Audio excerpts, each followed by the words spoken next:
Hi, it's Doran Barton here again with we're here with Pete Ashdown of XMission at the Utah Open Source Conference here in 2009.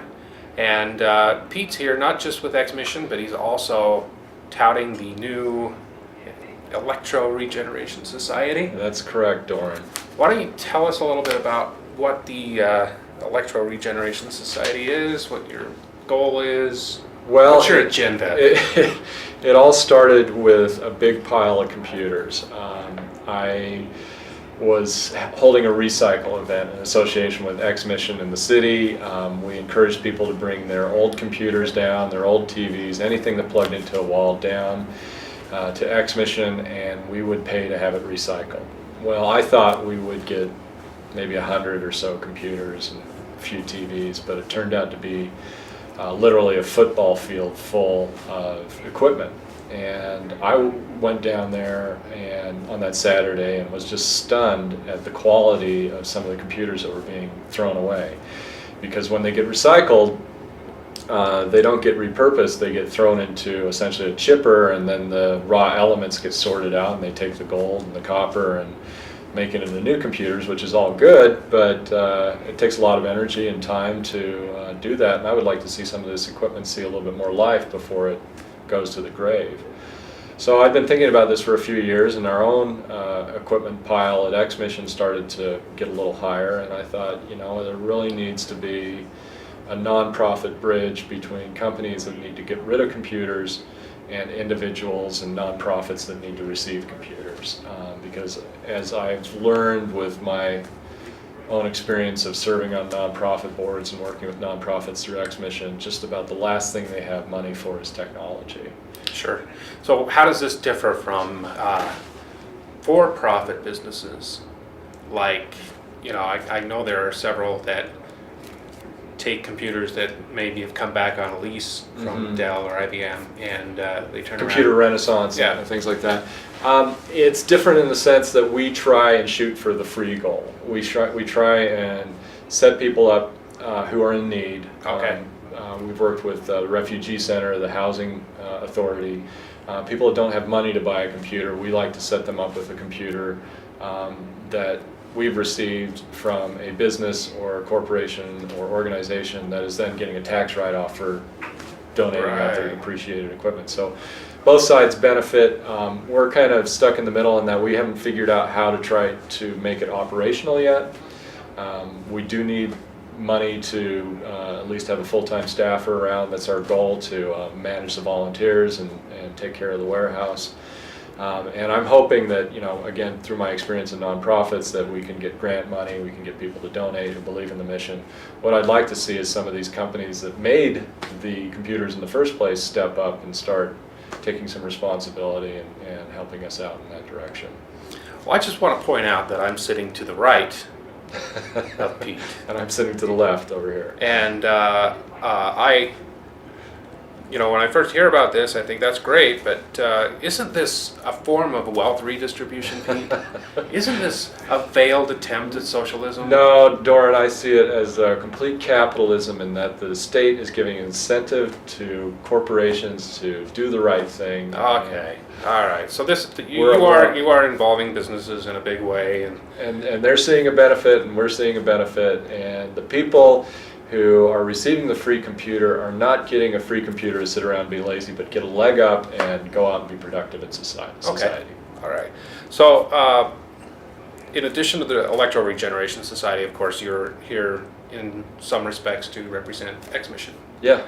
And XMission's, one of XMission's big marketing campaigns lately has been the green power thing. Is that a sham? Well, I mean, what is green power? We're fortunate here in Utah in that Rocky Mountain Power has taken a fairly progressive view on power generation, and we're right close to Wyoming, where if you drive up through Wyoming, you see all those windmills cranking, and so they buy blocks of power from Wyoming and through the grid. And I've only seen 2 windmills in there at the point of the mountain. Oh, the ones in Utah are, yeah, the ones in Utah are not generating much power for us at all.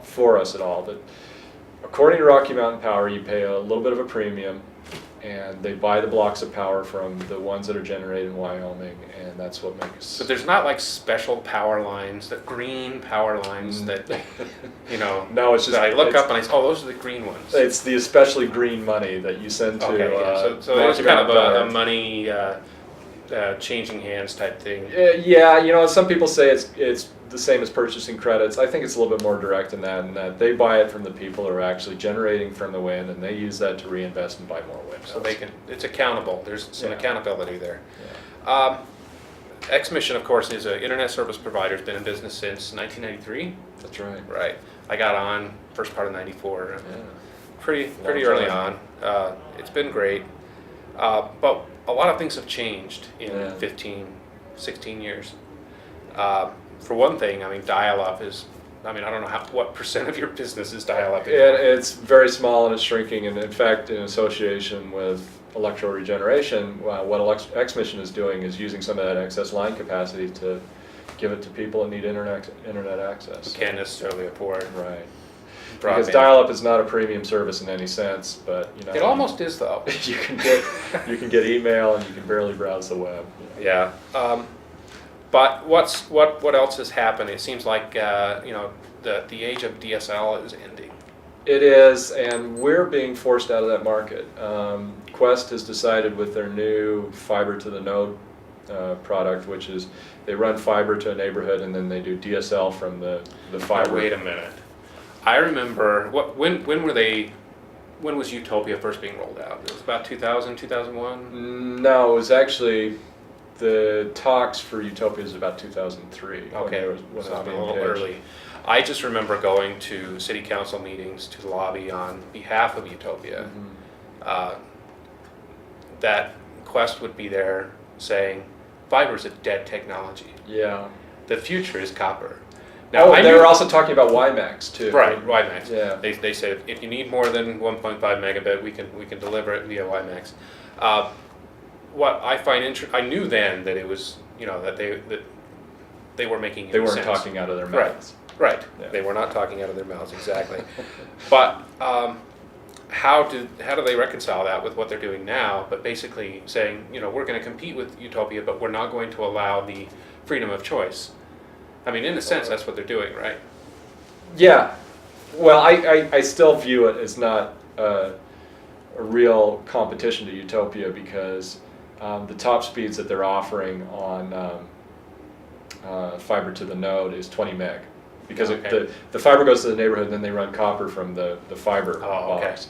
And we just announced that we're able to roll out 10 gigabits over UTOPIA if you need it. So there's no comparison there for me. But I'm a little disturbed by the fact that they are closing down the market. They're reserving this for themselves. They won't let XMission sell services over fiber to the node.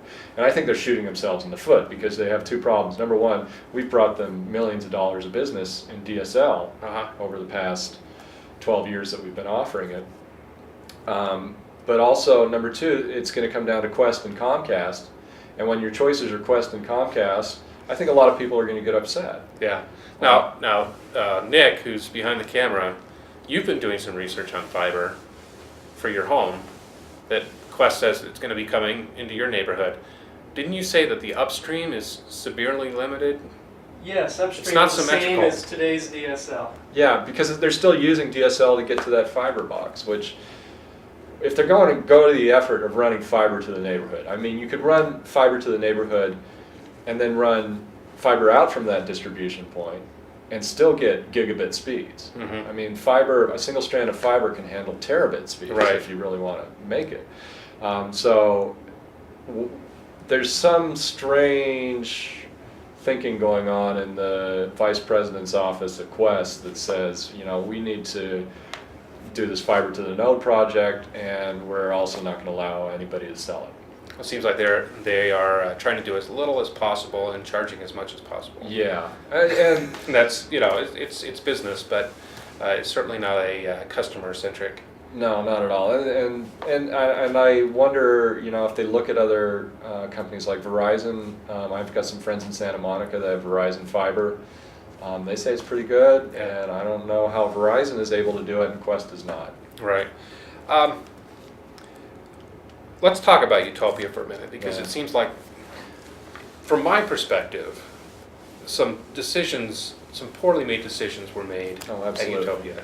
And I haven't followed it as closely as you have, obviously, because you're a business player as well as, just being involved at the community level. But it seems like what happened with Utopia is things were on track. They were deploying in Murray and West Valley and Midvale and Midvale. And then somebody came along and said, hey, you can get some federal grant money if you go do some rural development. It's kind of like that. The original organization that started Utopia, that pitched it to the cities, was a commercial company called Dynamic City. Right. And it was staffed largely by people from the West Valley City government, if I remember right. no, not entirely. It was a group out of Provo that had come from a search engine company that got sold to libraries. But they pitched it to me, and I got on board with them. They got over $80 million in that first round of funding. And for a guy like me who started a company with $27,000, $80 million is, I could think you could do pave quite a the bit. streets with gold for $80 million. But they ran into a number of hurdles. Number one, I think it was poorly managed. They were asking us, technical questions and Right. trying to figure out how to do this thing. Number two, Quest and Comcast, they didn't sit still while the whole thing was going on, so they threw baseless lawsuit after baseless lawsuit against And Utopia. I understood that Quest threw up some hurdles in terms of making it difficult for them to get the rights to hang their lines on Right. poles and things Yeah, like they that. did everything they could to stand in their Slow way. it up, yeah. So a lot of money was wasted there, not only logistically but legally. And then, I think that the company they contracted with, who shall remain nameless, to do the actual trenching, ripped them off a little bit. Oh, wow. I didn't know about that. So they ran out of money, and they sold Dynamic City to this company in Sweden, which essentially went, what do we do with it now? And they didn't know what to do with it. Thankfully, after that point, it reverted back to where I think it should have been from the start, controlled by the municipalities that were paying for it in the first Mhm. place. And Well, yeah, I've been wondering through all this, who's it's the head on this been monster? this weird quasi public-private Right. project. But now I think that they've got a much more steady grasp on the business model and rolling things out. They don't have any money. And so you're right, they did go for those federal grants, and as far as I understand it, they've applied for 4 different, they put in 4 different applications for federal funding, which would help Utopia expand. I think they're at a point right now where Utopia will survive, but if they don't get any more money to do more infrastructure, it's not going to expand.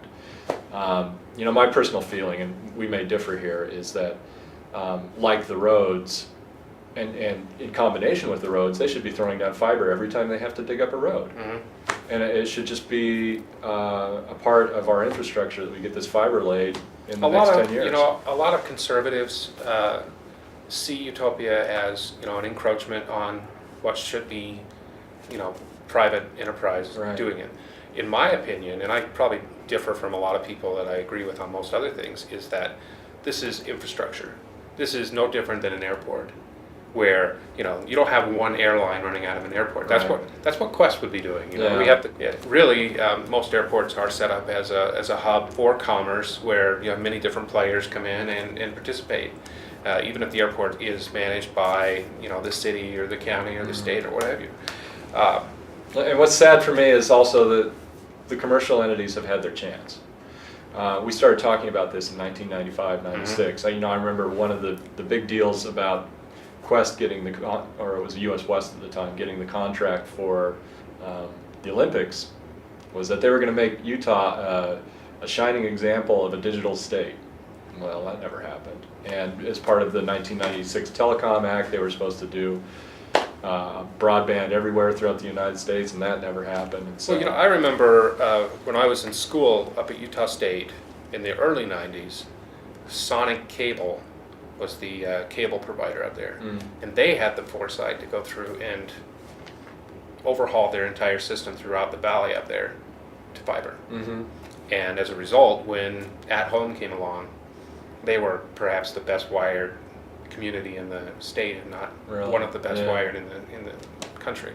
Now Comcast owns that, and it seems like as it changed hands, it went from At Home to AT&T to Comcast. Every single step along the way,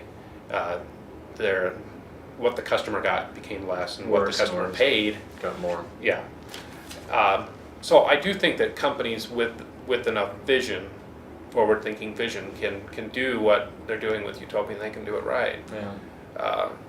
It seems to me that, and I think you'd agree with me here, is that there hasn't been a lot of accountability. Whether, who knows whose fault that is? Whether the municipalities haven't been there saying, tell us what's going on. Yeah, and I disagree with Utopia in that they have always tried to keep a lid on where they're moving into next, because they're afraid that Comcast and Quest is going to come in and fight them. I say ignore what those guys are going to do. Be fully transparent, be fully open about the plans, tell everybody what's going on, they'll feel I've always better. wondered about that, because it's been kind of fishy. You call up and you say, well, can I get it yet? They say, well, no. And we can't tell you where it's going. And, Right. and they don't tell us either. I Wow. mean, it's a big secret there, and my position on government transparency is, if it's not individual privacy or national security, it should be out there. Right. And I have a hard time arguing with you on that one. So with that in mind, you've got DSLs kind of disappearing, because I think one of the reasons here is because ISPs in general are becoming more and more of a commodity business. Yeah, that's true. And we're seeing that in our own business, that we're, for example, our co-location, we used to sell co-location based off of how much rack space you're using, how much power you're using, and how much bandwidth you're using. We still do to some extent. But what we're moving to is a virtualized model where you don't bring in your gear anymore. You buy CPU and hard drive and bandwidth from us, and you can So more of expand. a rack space type. Yeah, you can expand it as you need it. But that model is much more attractive to people buying co-location than the old one, and the same goes for internet service. It used to be that when you bought an internet service, you were buying an email address, and you're buying some web hosting, a little bit of space to put your personal pages up. Well, there's plenty of free services out there to do that now, and in a lot of ways, Gmail is very pervasive and very effective, and people can go from ISP to ISP and just use the same email address that they've always had. That is lucrative. Where does that put XMission? Well, I know you just explained what you guys are doing to kind of benefit the co-location business. But what happens to the internet access business? At our peak, we were probably serving 80% residential, 20% business. Now it's about 50-50. And I continue to see residential decline. Now I have the desire to give myself internet access for as long as I can, but I can get a maximum of 3 meg out of DSL, and it's getting more and more frustrating to go to work and have 10 gigabit access and then go home and go down to 3 meg. It's almost like going back to dial-up. Yeah, it really is. It makes doing things at home much more difficult. And I'm sure it's extremely frustrating for you, because you know that the equipment is there, the hardware, the technology is there to where you could have lightning fast speeds. Yeah, and if I had $50 million, I'd roll fiber out to Salt Lake City right away, because Salt Lake City was one of those cities that decided not to get on Utopia. Why was that? Well, the mayor at the time, Rocky Anderson, decided that it was better that he believed what Quest was telling him, that Quest would be able to survive, be able to provide this need, and it was too much of a risk to the city. Now, in the last week it was being debated, a private investor stepped in and said, I will take on the risk for Salt Lake City. You just have to give me part of the profit for Salt Lake City. And Salt Lake City still turned it down. There was one councilman at the time that really understood what UTOPIA meant and what it could do for Salt Lake City, Carlton Christensen, and the rest were kind of following either the mayor or following Quest. I think there's still an element of the political spectrum that just doesn't get it. Oh, there's an element of the public that doesn't get it. Right. I mean, think about it. You tell people what is possible with fiber, and they'll say, well, I've already got email at my house. I mean, they don't see the full picture. Right. They really have to look at countries like Sweden and South Korea and Japan that have taken an advanced look at fiber and rolled it out to the entire country to see what kind of services are available, and the fact that they can get speeds that are faster by several magnitudes for under $100 a month. Sure. Because once the fiber's in, Yeah. it's just a matter of slapping hardware on the end. Yeah, it is, and it's almost future-proof, in my opinion, that it's just changing out the electronics. The fiber continues to grow in its potential. And South Korea is one example that I've heard mentioned a lot. But the big difference between South Korea and here is the population density. It's true. And so it's much easier in South Korea to roll out a service to more people without spending as much money. And I think it's akin to the public transit here. I think light rail was put in place 20, 30 years before it was ever economically sound. Mm-hmm. And some people say, well, we've got to do it now because we won't have the right-of-way in 20 or 30 years. But still, that's 20, 30 years of wasting money, of losing money before there's enough population to really benefit it.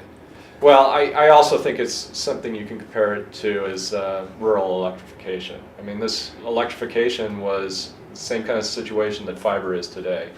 And there was all these promises told to the rural communities that you're going to get electricity soon, and some of them just said, forget it, we're going to do it right now. Mm-hmm. They set up their own power plants and they got electricity right away.